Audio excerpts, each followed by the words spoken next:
Hi, I'm Keith Bogard of EXP Realty, and I'm here today with Taralyn Berte of the Round Street Hair Company, which is located in downtown Lethbridge, and it's located at 321A 5th Street South, just right beside PharmaSafe.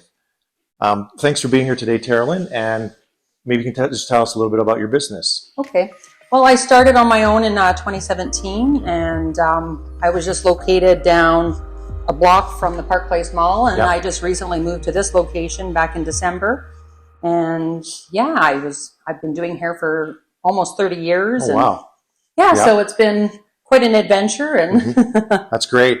And what kind of services do you provide at your salon? Well, I do men, women, children's hair. I do wedding hair, cuts, colors, shaves, chemical relaxers. Okay. Yeah. So basically, extensions. Oh, wow. So kind of a whole broad variety. Whole spectrum. Yeah. So Taralyn, where are you originally from? I'm originally from Lethbridge here. Okay. Yeah, I just grew up outside of Lethbridge, actually, on a farm, and yeah. Okay, that's great. What made you decide to open the business? Well, that was kind of a big adventure. I had worked for a company in the Park Place Mall. It was a corporation out of the States, and I was there for 20 years. Oh, wow. I managed, trained, did hair there. Yeah. And then they just came in back in 2017 and closed us down, and I just was like, what am I going to do? So I was like, okay, well, just give it a shot and go. Yeah, that's all you could do, really, in that situation. So I was going to ask you how you got started, but you kind of covered that there anyway. So what was it like when you first started in 2017? Well, it was kind of a whirlwind, because between when I shut down in the mall to when I opened my doors was 3 weeks. Yeah. So finding a location, doing the business loan and licenses and everything, it was kind of a big whirlwind. It was almost like, imagine. I don't even know where the 3 weeks went, but all of a sudden it was like, oh, I'm opening my doors. Ah! So it's pretty quick, eh? It sounds like it was pretty quick turnaround time. That's really neat. So what motivates you to do what you do? Well, I've always had an interest in doing hair, and that started from when I was in high school, and I used to be a model for my hairdresser, and it kind of sparked my interest, and then I took it in high school, and I just love people and listening to people's stories and their lives, and just long-term clients, just you feel like part of their family, and yeah, that's really great. What has surprised you most with owning a business? Well, I think change of location was a huge thing. Never really thinking that was a big thing from moving from the mall into the downtown core. So just informing of your clients. I think the other part is just, I don't know, all the little hidden things that you just don't think about. Yeah. Because if you've never opened a business and you try to talk to people, but there's little hidden things that you all of a sudden find out about. And so yeah, it's just been, I don't know, it's always an adventure. And then think you're smooth sailing, and then COVID hit. Yes. And then that just threw a craziness and wrench into things. Then when things seem to normalize, I don't know if it's still even normal or what the new normal will be. So yeah, I don't think we're quite there yet. It's kind of up in the air what that's going to look like for a lot of people. And I think most people are I think pretty comfortable now, but I think there's still some people who are not quite there yet. But it's going. I think it'll take a long time. So, I think so too, depending on people's whether their health and their health for sure. Yeah. What is something people don't know about your business? Well, I've just recently gained an employee. She's kind of self-employed, and she's an esthetician. Yeah. So she's just working here part-time right now. So I'm offering aesthetic services now, which is a really nice add to the hair for sure situation. So yeah. Well, that's great. What would you say customers love the most about your business?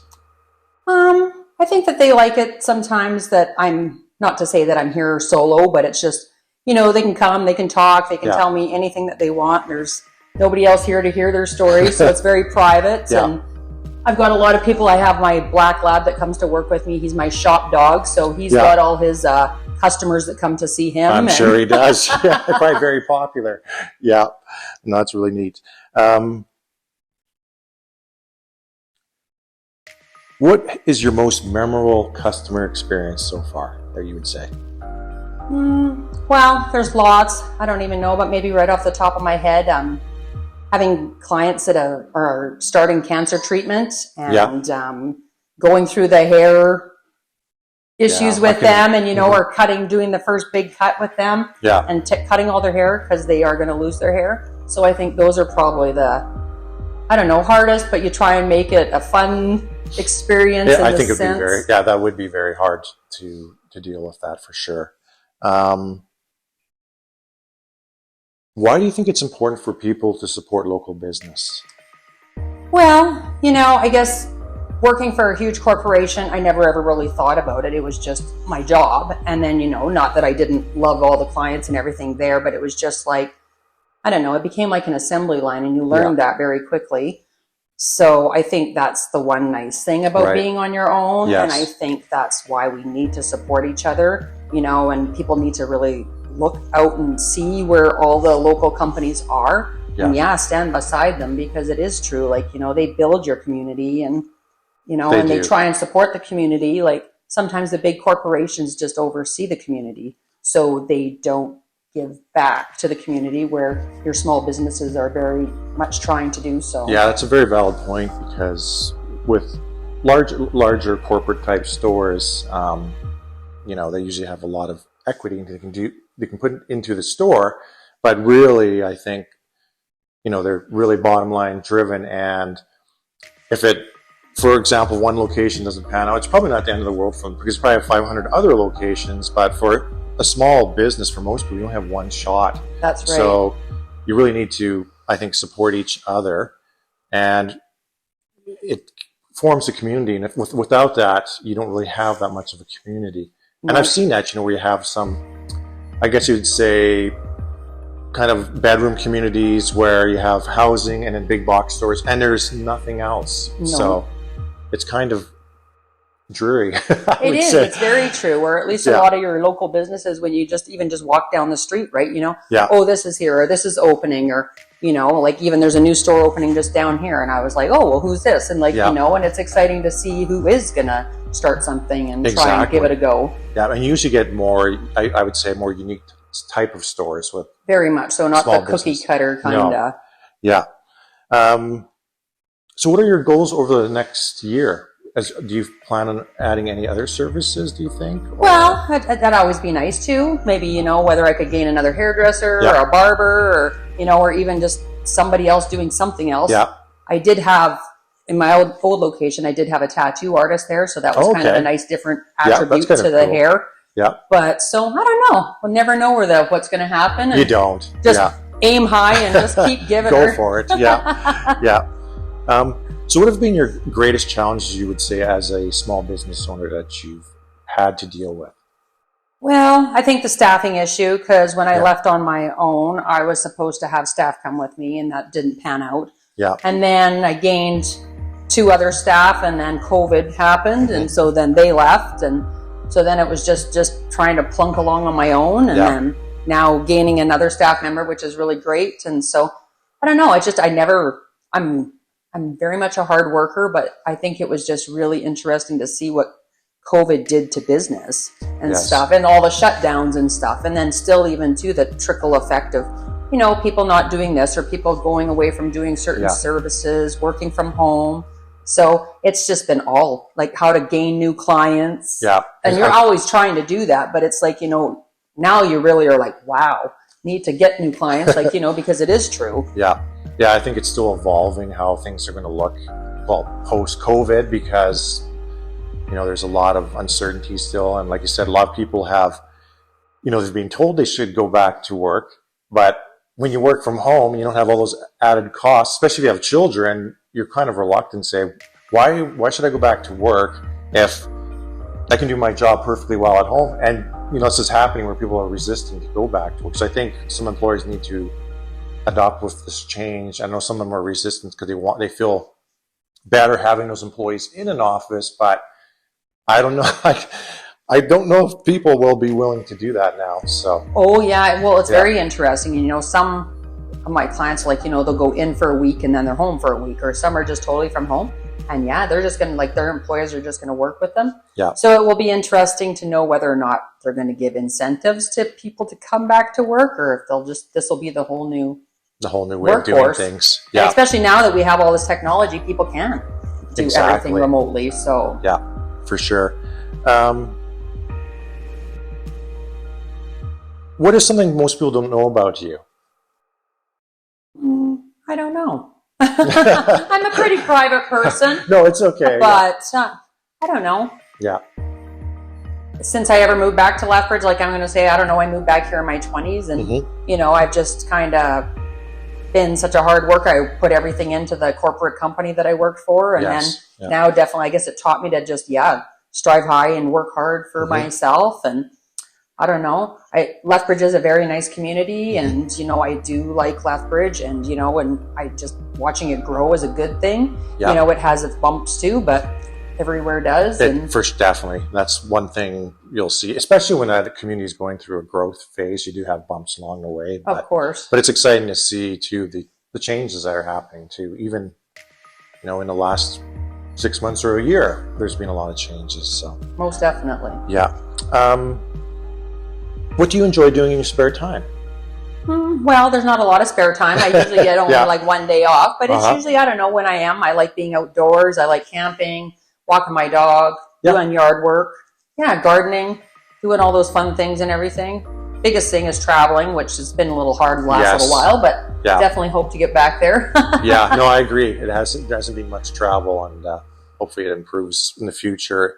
But yeah, you're right. As a small business owner or being self-employed, your spare time, it's not like working 9 to 5 where you have, you know, your evenings and weekends. You may have, like I said, a day or day and a half to kind of cram everything in. So I do understand that. And then you're doing all the business stuff on the side, trying to get it all done, and then you're like, or trying to advertise or do certain things. Marketing,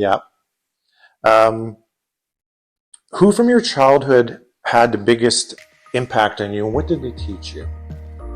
Well, honestly, if I look back, I can always say my mom and dad, because they were both worked so hard. Like, you know, my mom was a nurse, my dad was a truck driver, mechanic, and being on the farm, they both farmed. And so it was just like, you know, never ending work schedule for them. You know, they went to their job, did their job, came home and did the other job.